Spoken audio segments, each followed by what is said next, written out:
I'm going to introduce Dave Sharma because Alan's lost his voice. Now, Dave Sharma is the Liberal candidate for the seat of Wentworth, in which I live.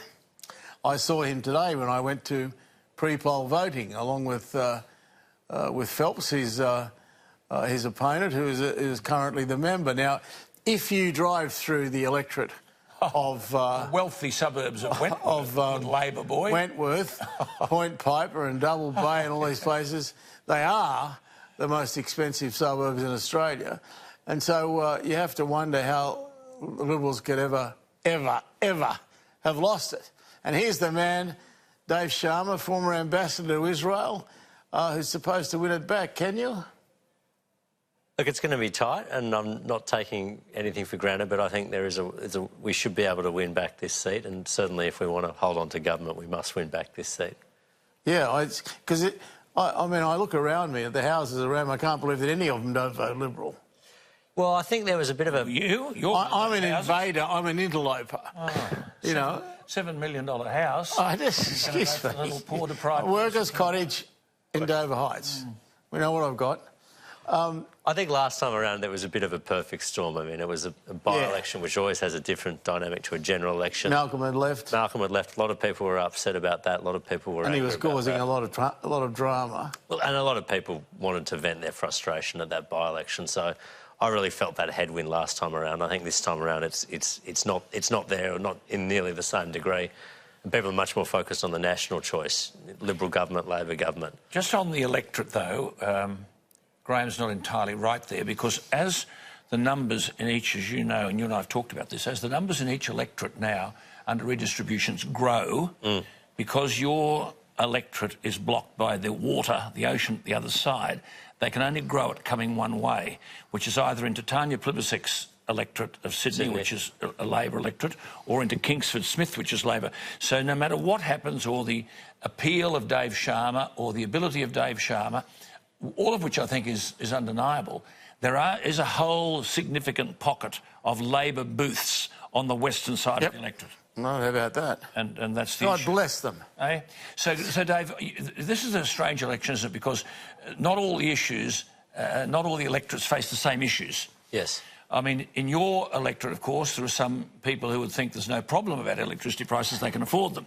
But nonetheless, this tax load must be raising very significant questions. It's a very ambitious program Labor have undertaken, and some people might think it's a step too far, particularly in your electorate. I think so. I mean, look, there are people who are self-funded retirees who receive franking credit refunds. They're going to lose that under Labor.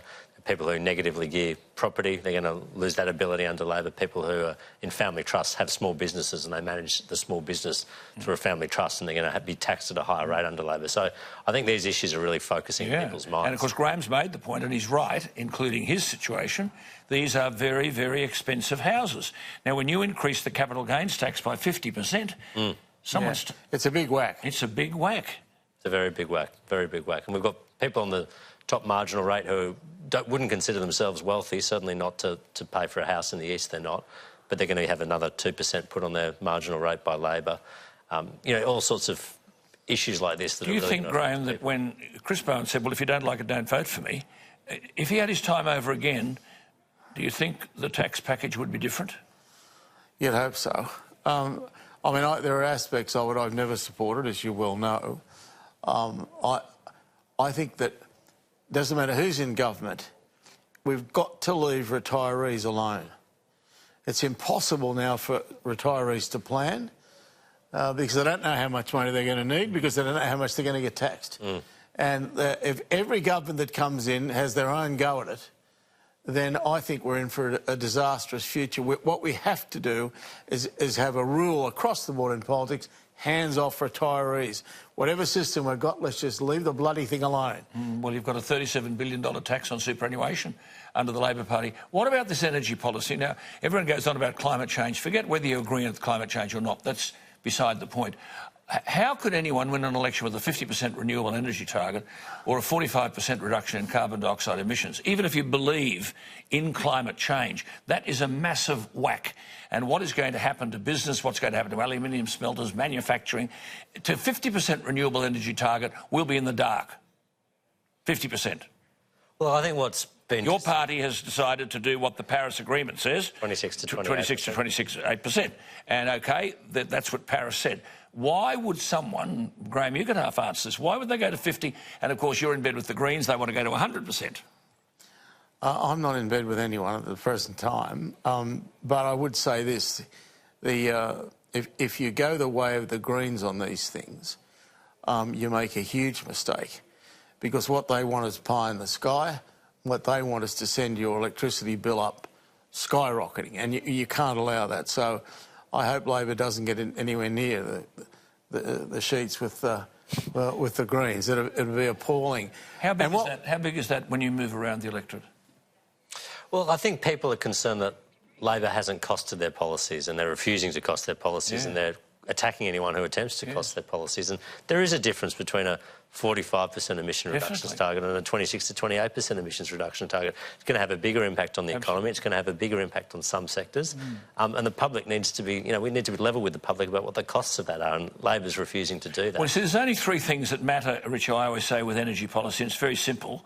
Firstly, it must be available, then it must be reliable, and then it must be affordable. Now, renewable energy is not available, wind and sun. It's not reliable because you haven't got it when you want it. And then, of course, it's not affordable unless we provide these massive subsidies. Just coming back, because we're always running out of time, your foreign policy experience as a former ambassador and so on, we're talking to Senator Molan about this Middle East issue. This is one of your great strengths.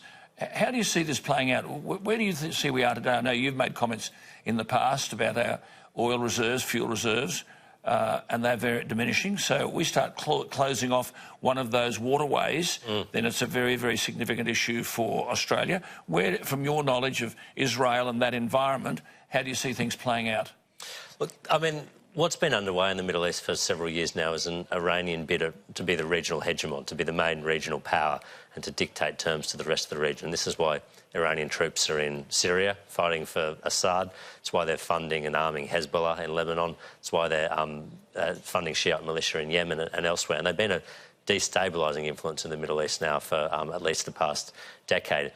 The US has frankly gotten sick of this, and this is why you're seeing a more assertive and confrontational posture by the US administration, by the Trump administration, why there's an aircraft carrier battle group that's on its way there now, because they want to...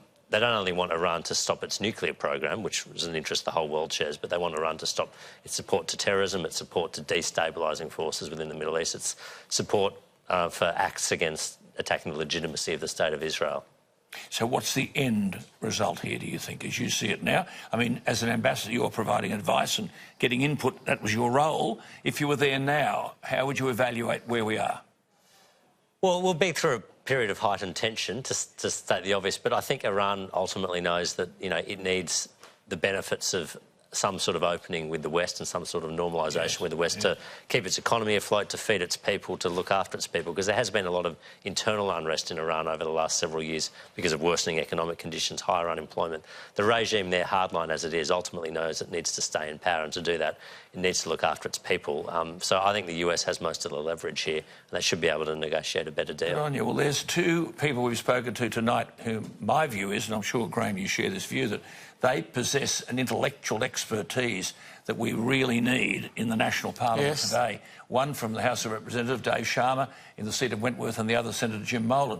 It is a very complex international geopolitical environment, and to have people who can speak without a note, no briefing note here, who understand those issues is something that I think the national parliament can't afford to be without. So good luck on Saturday, Dave. Got to have you back, because I have to ask you about Israel-Palestine. There you are. We can't do that tonight. There he is, Dave Sharma.